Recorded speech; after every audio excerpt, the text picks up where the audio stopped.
2030 تک پاکستان آدھے سے زیادہ پانی میں ڈوبا ہوا ہوگا اور اس کی وجہ ہوگی کلائمیٹ چینج۔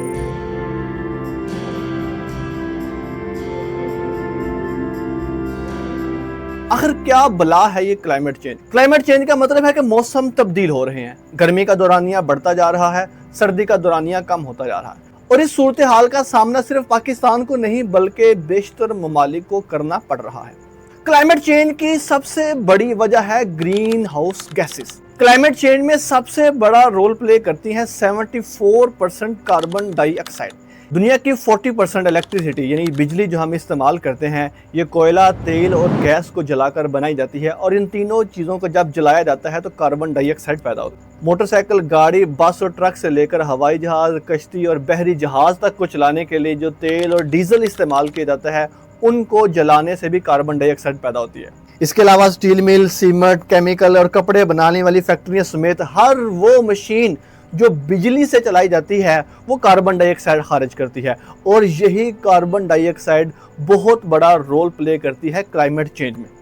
اس کے علاوہ 17% حصہ ہے میتھین گیس کا جو کہ جانوروں کے فضلے سے پیدا ہوتی ہے، اور اس کے ساتھ ساتھ نائٹرس آکسائڈ جو کہ کھاد وغیرہ بنانے میں استعمال ہوتی ہے اس کا حصہ 6% ہے، اور اے سی کولنگ اور ریفریجریٹر وغیرہ سے جو گیس نکلتی ہے کلائمیٹ چینج میں اس کا حصہ 3% ہے۔ اور یہی وجہ ہے کہ دنیا کا موسم بڑا تیزی سے تبدیل ہو رہا ہے۔ پاکستان، انڈیا، بنگلہ دیش سمیت وہ ممالک جو کہ زرعی لحاظ سے بڑے بہترین اور اچھے نہری نظام والے سمجھے جاتے تھے آج وہ بھی کلائمیٹ چینج کا نشانہ بن رہے ہیں، اور آئے دن سیلاب کی وجہ سے سینکڑوں ہزاروں لوگ پریشان ہیں۔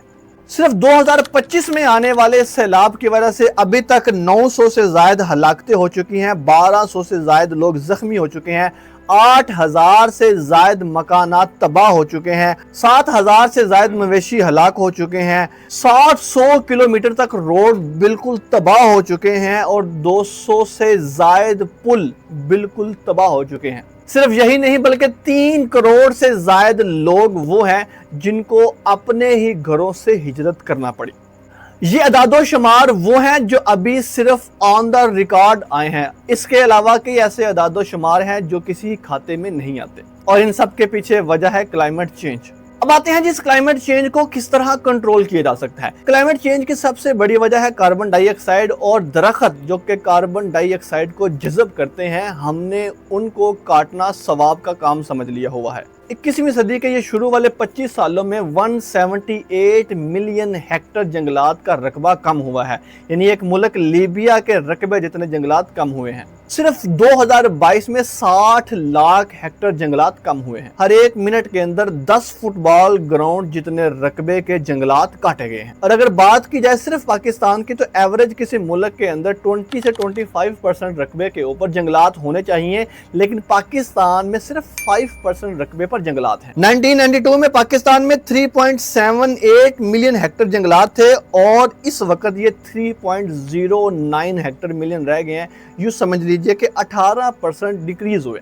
اور یہی وجہ ہے کہ بونیر وہ علاقہ کہ جو بہت زیادہ چشموں اور بہت زیادہ دریاؤں والا علاقہ نہیں ہے، اس کو بھی ڈیفارسٹریشن کی وجہ سے اتنا زیادہ نقصان اٹھانا پڑا کہ ایک ہی لمحے کے اندر 300 سے زائد لوگ لقمہ اجل بنے۔ اس کلائمیٹ چینج کو کنٹرول کرنے کے لیے سب سے زیادہ اور سب سے اہم ضروری چیز ہے وہ ہے درخت لگانا۔ 21ویں صدی میں جس قدر دنیا ماڈرن ہو چکی ہے، الیکٹریسٹی کا استعمال کم تو نہیں کیا جا سکتا، لیکن زیادہ درخت لگا کر آنے والی نسلوں کو بچایا جا سکتا ہے۔ اور اگر آپ ایک بہتر اور روشن پاکستان دیکھنا چاہتے ہیں، ایک بہتر دنیا اپنی نسلوں کو دینا چاہتے ہیں، تو آگے بڑھیے، درخت لگائیے، اپنے حصے کا کوئی ایک درخت لگا دیجئے تاکہ آنے والی نسلوں کو یاد رہے۔ ایک آدمی ایک درخت، 2 درخت اور 3 درخت سے کام شروع کرے، اور یقیناً ہم اس کلائمیٹ چینج کو مل کر کنٹرول کر سکتے ہیں۔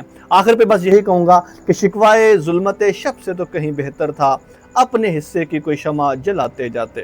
ابھی تک کے لیے اتنا ہی ہے، انشاءاللہ ملتے ہیں کسی نئی ویڈیو میں۔ آپ کی سماعتوں کا بہت شکریہ۔ اللہ حافظ و ناصر۔